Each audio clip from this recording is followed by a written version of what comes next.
agora com Gésner Oliveira, que é professor da FGV e sócios da GO Associados. Ele conversa com a gente agora, então, sobre esse assunto, sobre esse déficit. Professor, obrigada por nos atender na noite desta segunda-feira. Queria, já que o senhor começasse, então, falando um pouquinho sobre esse descompasso mesmo, né, de um mês de novembro para o outro. Isso assustou? Faz sentido a justificativa do governo?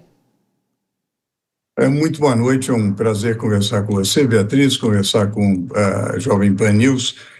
Na verdade, é preocupante a situação, porque essa situação de déficit, eu acho que o secretário tem razão em relação a ser um mês específico e a causas específicas para o novembro deste ano ser bem pior, como nós vimos pelos dados, do que novembro do ano passado. Mas, de qualquer maneira, quando nós acumulamos em 12 meses, como foi apontado, nós chegamos a um déficit da ordem de 0,47% do PIB.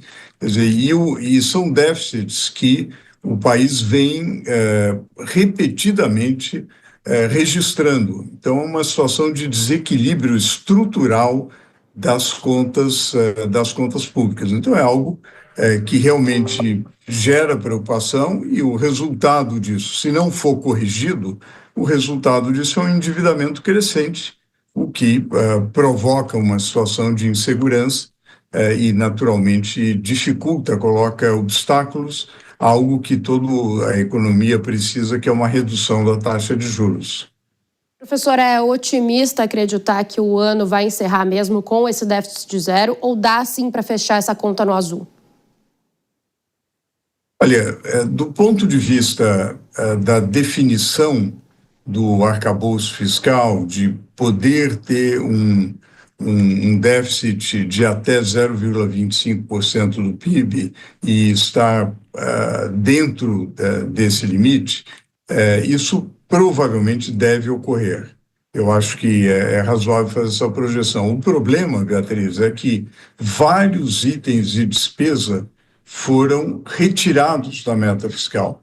Então, essa é uma meta fiscal que acabou sendo desidratada, né? Então, do ponto de vista prático, do ponto de vista das contas públicas, a verdade é que as receitas não acompanham as despesas. Aquilo que é contabilizado como meta fiscal não chega a ser não chega a ser computado, e, consequentemente, a gente atinge a meta, mas não atinge o equilíbrio real, efetivo das contas públicas. Estamos conversando com o professor da FGV, Gésner Oliveira. Professor, eu vou passar agora para Dora Kramer também te fazer uma pergunta. Que bom. Boa noite, Dora.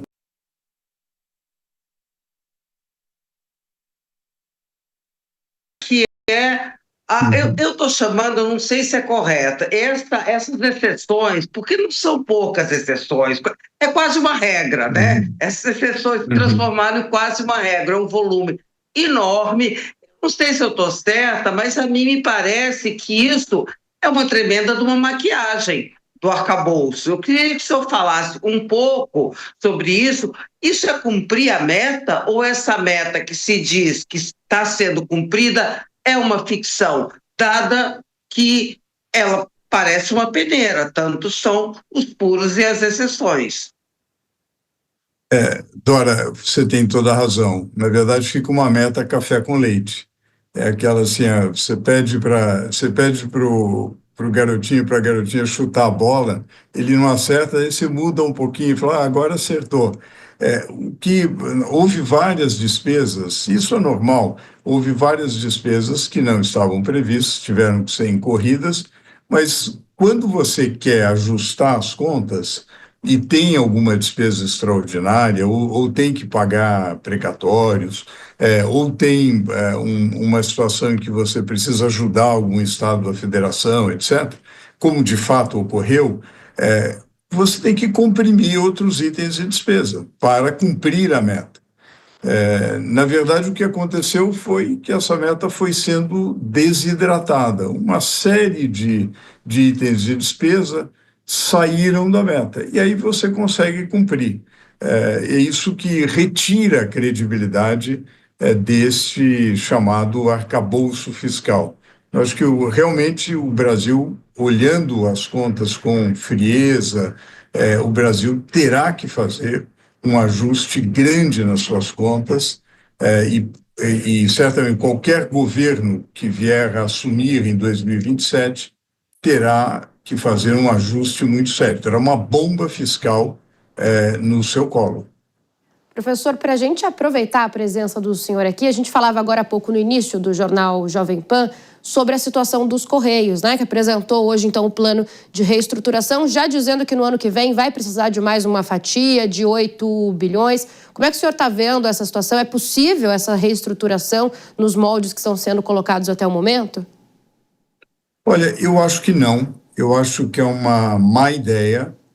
Embora, Beatriz, o plano que foi apresentado, eu ouvi com muita atenção o presidente Emanuel dos Correios apresentar o plano, do ponto de vista técnico, faz sentido para uma empresa que está com dificuldades. É um programa um PDV, né, um programa de demissão voluntária, uma otimização dos ativos, sobretudo do imobilizado, que o Correio tem vários, para um fundo imobiliário, um corte de despesas, tudo o que deveria, aliás, ter sido feito há vários anos. Infelizmente não foi feito porque as várias administrações tiveram muita interferência política, não houve uma gestão prudencial, uma gestão boa, e a situação dos Correios resultou nesse enorme rombo. Agora, e todo esse esforço me parece inútil, porque nós temos uma empresa que opera em um mercado que já está sendo suprido pelo setor privado, e bem suprido pelo setor privado, o mercado de entregas rápidas, um mercado bastante sofisticado do ponto de vista de logística. Não há necessidade de intervenção do Estado neste mercado. Portanto, como, aliás, estabelece a nossa Constituição, quando não há um interesse coletivo forte e não há uma questão de segurança, não há por que haver uma empresa estatal operando. Deveria haver a privatização dos Correios. Aliás, há muito tempo que isso deveria acontecer. Então, nós estamos gastando tempo, recursos valiosos, como a gente viu antes. A situação das contas públicas exige um ajuste. Nós estamos gastando tempo, recursos, em uma empresa que não tem um futuro promissor. Então, isso é um desperdício de recursos. Quando essa empresa toma um empréstimo e o Tesouro dá o aval, significa que a garantia que o Tesouro dá é a garantia que todos nós, contribuintes, damos.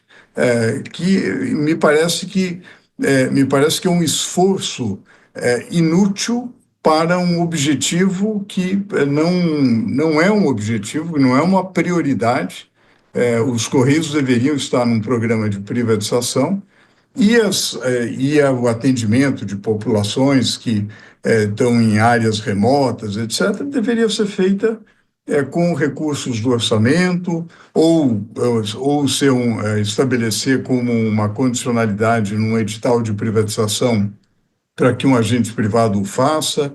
Enfim, há várias formas de resolver o problema dos Correios, cortando o mal pela raiz, e não gastando recurso público com algo que não é uma prioridade. Vou voltar a passar a bola para a Dora. Dora, por favor. Porque o professor não resiste dos Correios, porque o senhor traçou um retrato que quer dizer o seguinte: os Correios são irrecuperáveis. É uma empresa irrecuperável. No entanto, na entrevista que o senhor acompanhou do Emanuel, e que eu acompanhei também, ele diz assim: olha, em 26 vamos também ter um prejuízo, em 27, se tudo der certo, aí dá lucro, a insistência, mas privatização, nem pensar.